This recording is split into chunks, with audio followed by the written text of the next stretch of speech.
managers supposed to do and say for Juneteenth and Pride Month and other days and holidays at work, especially when DEI seems up in the air? I get this question all the time from organizations and individual managers because managers are often looking for ideas of what to actually do and say in specific situations. And as a manager, your team is looking to you because organizationally, you may have Juneteenth off today, or for Pride Month, they may be doing things on social media or have other things organizationally.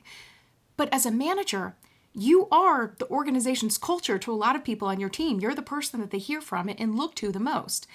And things can vary, based on what your organization has you do.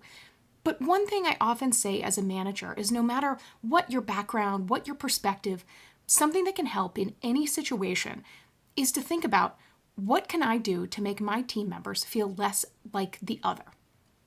And an example of that, like for Juneteenth, for example, I worked at an organization and we were giving off Juneteenth for the first time. And it's a balance because organizationally, hopefully you're having the conversation to make sure as you're doing things like a holiday, especially based on history, that you're not just doing it to check the box, but you're thinking about how to make it meaningful. And sometimes organizations will have like a volunteer day or things in that. But truly, sometimes people for Juneteenth just need to have that day off. That's the best way to celebrate it all. But I was talking to different team members. And for example, this was a time that was return to work. And a team member said, Juneteenth really means a lot this year because in return to work, I've been pulled over so many times coming to work, and they were African American, and explained, I'd asked other people, are you going through this too? And none of my white coworkers had gone through this, and they were shocked to hear this experience. And so just understanding sometimes your team members, as they're coming into a day of holiday, they may at times feel like the other. Or for things like Pride Month. I was helping consult with an organization when I was doing fractional work, and I had a leader reach out that was looking for guidance because they had a team member that was transitioning genders, and they'd never experienced that personally before or in the workplace. And they said, what am I supposed to do? And my response to them was, have you talked to this individual and asked what might be most helpful for them to have you do? And even offering things proactively, like if you want to talk about it to the team, if I stand by your side.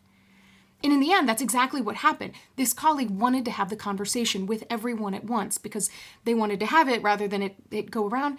And for their manager to stand up beside them and just be beside them for this conversation meant everything in the world.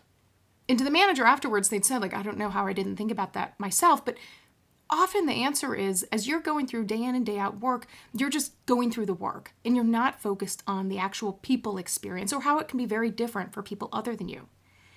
And so as I talk about things like holidays, what are we supposed to do? There's no perfect answer. And it can feel hard right now in DE&I and what's a holiday and not, and what do we possibly do? But as an individual manager with your team, some of the best things you can do can really come through this lens of how can I make my team members feel less like the other? So whether you have a Pride Day celebration and you just show up, or for Juneteenth, you talk to team members and ask, what are you doing to celebrate? Is there anything that you think I could mention to the rest of the team that would be helpful?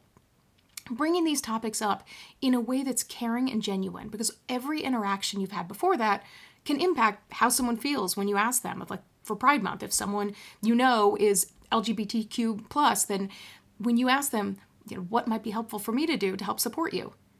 If you have a trust-based relationship, it's a completely different conversation than if you haven't really had any interaction with them before. But just knowing, having that lens of what can I do to help my team members feel less like the other? Because it's not just a nice to have. Just recently, I've made videos about how at work, when it comes to retaining team members and engagement at work, when people feel more human and they have good interactions with their manager, that impacts how they choose to show up and work and how long they want to stay and work with you. So it's not just a nice thing to do, it makes sense as a manager as well. But at the end of the day, we are all human. And everyone at work, for some reason, has felt like the other. And so using those experiences and thinking about as a leader, what you can do for others can be such an impact on work and for their life.